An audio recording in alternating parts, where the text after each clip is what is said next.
Reducing unprecedented tea tariffs for 90 days is sufficient to resume tea shipments from China, but it remains unclear when bulk deliveries will arrive.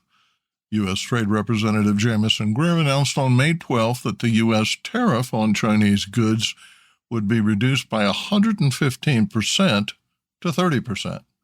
China also agreed to lower its rate from 125% to 10%. The two sides canceled 91% of tariffs on each other's goods and suspended another 24% for 90 days, starting May 14th. During that time, U.S. importers receiving Chinese tea will pay 37.5% duties. Tariffs on shipments valued at $800 or less sent via postal services will be reduced to 54%, with an option to pay a flat fee of $100 per item. An increase in the flat fee to $200 per item has been canceled. Treasury Secretary Scott Bessent said, quote, "The consensus from both delegations is that neither side wants a decoupling," end quote. However, every U.S. trading partner faces a July 9th deadline as reciprocal tariffs ranging from 20 to 50% are enforced. President Trump suspended reciprocal tariffs on April 9th. Negotiations continue with Vietnam, Japan, India, Sri Lanka, and several other tea-producing countries targeted for high reciprocal rates, according to USTR. The UK has agreed to an undisclosed lower rate. Importers seeking to avoid punitive reciprocal rates must land containers within the next 10 weeks. Tea at sea on July 9th is subject to tariffs increasing to 50%. Major tea trading partners include Vietnam, which faces a 46% reciprocal tariff, Sri Lanka, a 44% reciprocal tariff, Bangladesh, a 37% reciprocal tariff, Switzerland, a 31% reciprocal tariff, India at 26%, South Korea at 25%, Japan at 24%. Kenya is no longer listed. Countries in the European Union will pay 20%. Light volume first harvest teas often travel by air, while second flush teas from China, India, Sri Lanka, Japan, and Korea are shipped in bulk. The total time from harvest to departure is approximately 4 to 7 weeks. Importers anticipated rising tariffs and stepped up orders in November, but a massive surge was not evident until the Trump administration announced rates for tea that increased from 7.5% in January to 37.5% in February and to 152.5% in April.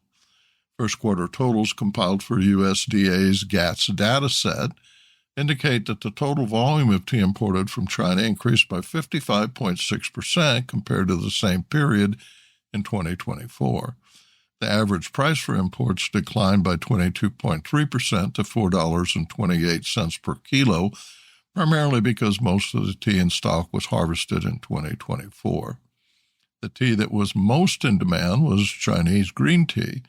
Imports rose by 70% year over year, accounting for 41% of the year-to-date volume. Sailing cancellations are badly timed. Transit time from China and Vietnam to U.S. ports on the West Coast range from 15 to 25 days. The lead time for bookings is 7 to 14 days prior to sailings, which typically depart weekly or biweekly from major ports. In early May, around 29% of sailings between China and the West Coast were canceled, leading to a 70% reduction in capacity. 10 blank sailings took place in the last week of April, cutting capacity by 28%, with more anticipated from May 12 to 18. Carriers who switched to smaller vessels and suspended routes last week are now preparing for a massive influx of shipments. Flexport writes that, quote, "In light of the 90-day U.S. trade agreement, demand from China to the U.S. is expected to surge. Given existing backlogs in the lead-up to the peak season, we'll likely see a major increase in shipping volumes," end quote. Kenya has suspended Rainforest Alliance audits at 54 tea factories citing high costs to producers with little compensation for smallholders. Kenya's Agriculture and Food Authority released a circular calling for the immediate suspension of audits following a May 8th meeting with senior Rainforest Alliance representatives attended by Kenya Tea Board and Kenya Tea Development Agency executives. Agriculture Principal Secretary Dr. Kiprono Rono halted audits and new certifications at all factories, including independent producers, quote, pending further joint resolution of the matter, end quote. Rainforest Alliance is a global nonprofit organization that promotes sustainable agriculture, forestry, and responsible business practices. The RA mission advances, quote, a triple bottom line that balances the needs of people, planet, and profit. Certification costs for a Kenyan tea factory producing 5 to 15 million kilos of green leaf range from about $2,900 to $3,200 per year. In 2017, Unilever was praised for certifying Lipton-owned Caraco Estate as Kenya's first large-scale Rainforest Alliance-approved tea plantation. Other suppliers soon followed, eventually leading grocers to insist on more stringent ethical and environmental standards. Even low-priced market leader Walmart has a Rainforest Alliance label on its store-branded tea. Today, buyers supplying tea to North America and Western Europe view voluntary sustainability certification as table stakes. Rainforest Alliance fair trade and eco-friendly labels are essential for grocers stocking premium selections. Consumers pay 10 to 20% higher prices to retailers prioritizing traceability, social responsibility, and environmental compliance.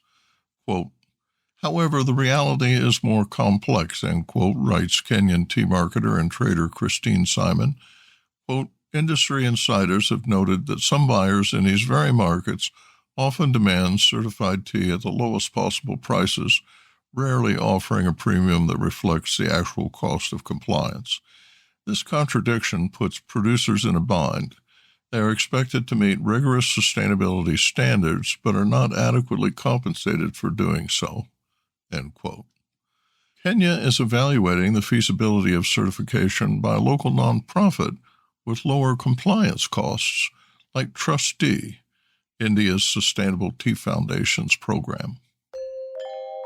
Business Insight. Tea growers confirm certifications are essential to attract top-dollar buyers. Quote, they may swallow that cost initially, offering you a deal the first time, and then cutting contract pricing to commodity levels, explains a veteran tea and coffee grower who pays for multiple certifications. Quote, we sell at a premium, but it is not clear how the cost of certifications is allocated. It is not visible, and there is overlap. We're already complying with Rainforest Alliance standards for audits by Fair Trade, Organic, and other sustainability certifiers. Unlike single-day audits by certifying agents, I prefer that buyers see what I do by visiting anytime they wish.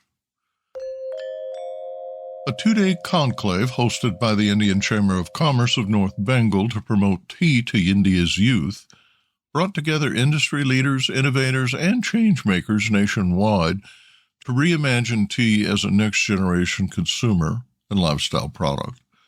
Marketing expert and filmmaker Prahlad Kakar, who delivered the keynote, was among several featured speakers at the May 1st and 2nd event. Growers and tea brand owners, including Lakshmi Plantation CEO Rudra Chatterjee, presented 50 teas in virtual and in-person tastings. There was also a make-your-own tea demonstration, 5 business sessions, and a techno-walkathon celebrating the spirit of tea and wellness.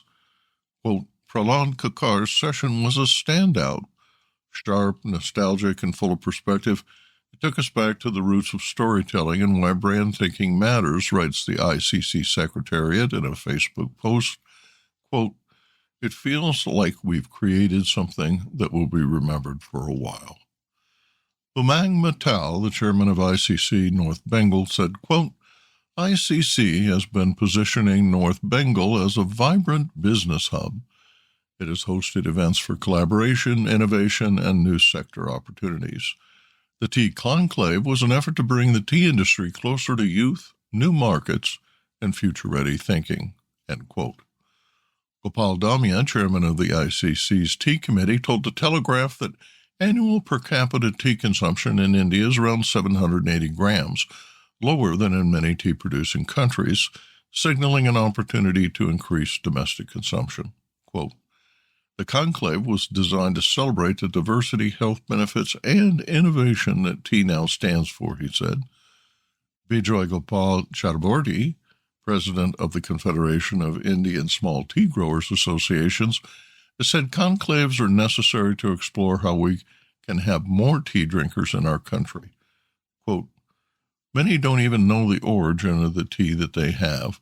A lot could be done to encourage tea drinking across India, end quote. Biz Insight. Lakan Tea founder and director Rajiv Lakan praised the gathering's energy, ideas, and engagement. We wish to repeat these events and take a step forward with tea culture and tea education, he said. Quote, a cup can't satisfy the consumer until a healthy bush and a well-fed worker tills the land, he said, emphasizing the appropriateness of the event theme. Sip the change, brew the future. Produced by Audavita Studios. Connect your voice to the world.